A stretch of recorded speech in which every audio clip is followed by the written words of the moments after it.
Well, Georgia and Michigan. This is a very unlikely matchup because they never see each other.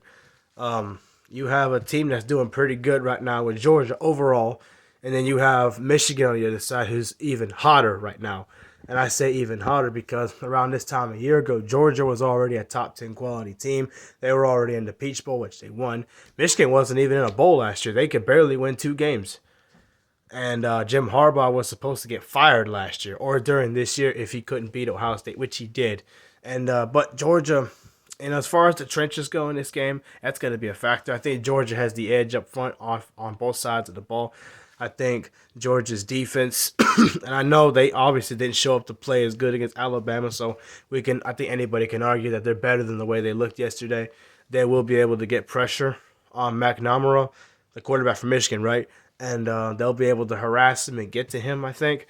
But the problem is both teams are good on defense. Michigan's defense is number 2 in the country. They're also very good at harassing the quarterback. They're also good at stopping the run. So Georgia's going to have a problem with that. And this is what I don't like about Georgia. Georgia needs to play JT Daniels from here on out. They don't need to play Bennett anymore. Stetson Bennett is garbage. He cannot complete deep balls accurately. He clearly cannot look. I saw the game yesterday. He had somebody wide open, and because he can't throw, he doesn't have the arm strength. He ended up throwing it to a linebacker that was wide open, and it ended up being returned for a touchdown. You can't be serious.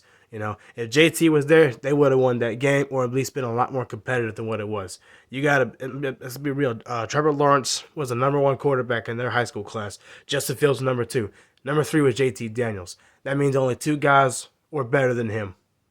And you're telling me that JT can't play? That's garbage. It just depends on who plays at quarterback. Because Michigan's defense is not a slouch. They can force turnovers. They get sacks. They got 2 good pass rushers, Ojobo and Hutchinson, I think. Both good players. That defensive end and linebacker combo, oh, God. They're going to give Georgia a hard time. And see, Alabama's defense is not great as far as stopping the pass. Michigan's is. So that worries me. Another thing that worries me is if Kirby Smart plays Stetson Bennett for this game, they will lose to Michigan in a low-scoring, close game. They won't get blown out just because I don't think Michigan's the better team when it comes to playing Georgia. I don't think they're better, but I think their defense can make plays to where they can win this game and go where they shouldn't be going. That's a national championship. But if JT Daniels plays, they should have no problems with Michigan.